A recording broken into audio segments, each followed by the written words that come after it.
What's happening, everybody, and welcome to part 2 of Mythbusters, Octavia's Power Myth. And this is going to be kind of serious, so let me get this out my system right now. Have you ever noticed that Octavia's victims, they dance beyond death?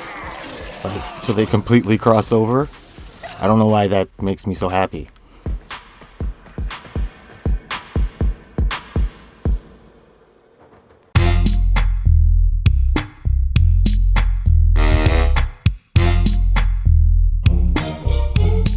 Hey, what's happening, everybody? I'm Team Kills, and what I like to do is make gaming easier.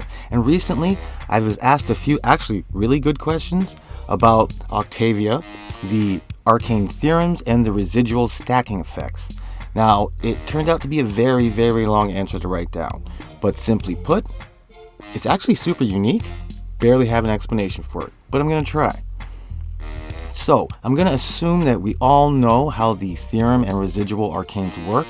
If not, the first Mythbusters will answer all your questions. Well, almost all your questions, and then you can come back here and you can look a bit deeper. Now, there's like no damage on this at all, otherwise enemies would die in an instant. So the buff is going to be small. But the residual ring will recognize the resonator and will give it a buff after it leaves the circle and then comes back. This will be your damage multiplier. It seems to be. I'll explain what I mean by seems later.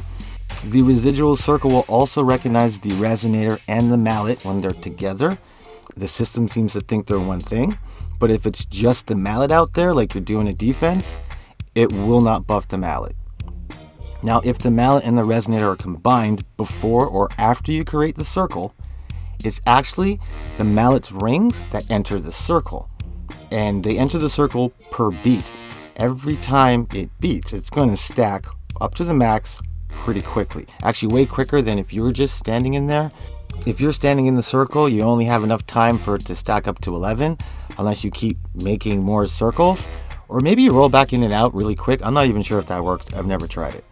But having your mallet ability stack it for you is way better than you having to stand there. It'll do it from across the room. It's especially a great combo if you're using the residual delusion. I can't remember the name, but it's the one that buffs your weapon. Although you only get a 20% weapon boost, period, the elements do not stack onto your weapon. There's no element buff. Now when you start these buffs, when you make your first circle, every arcane residual that you got will start working. If you have a primary and a secondary kit gun, both are equipped with different arcanes, they will activate no matter which one makes the circle. Now, if the residual arcanes have different elements, like one is ice and one is electricity, you'll get a magnetic aura, which is kind of a horrible choice because they don't want to attack the resonator, which is counterproductive.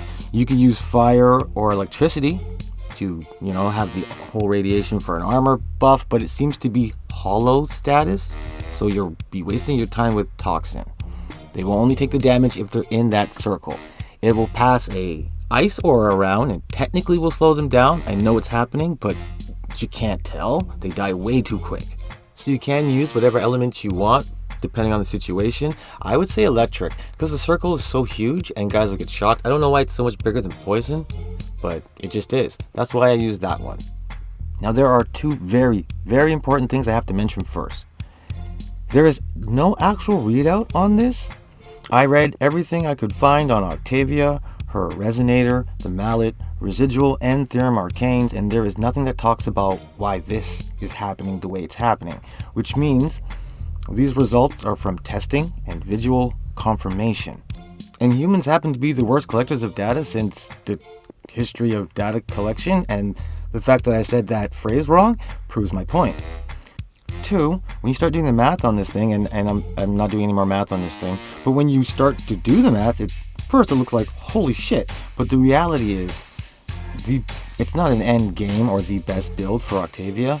The way her abilities already just scale and melt everything in the game, that should be your major priority. And duration, this is not necessarily something that you can depend on. You only have a 20% chance that the residual circle of pain will show up in the first place to start this whole hurting people process.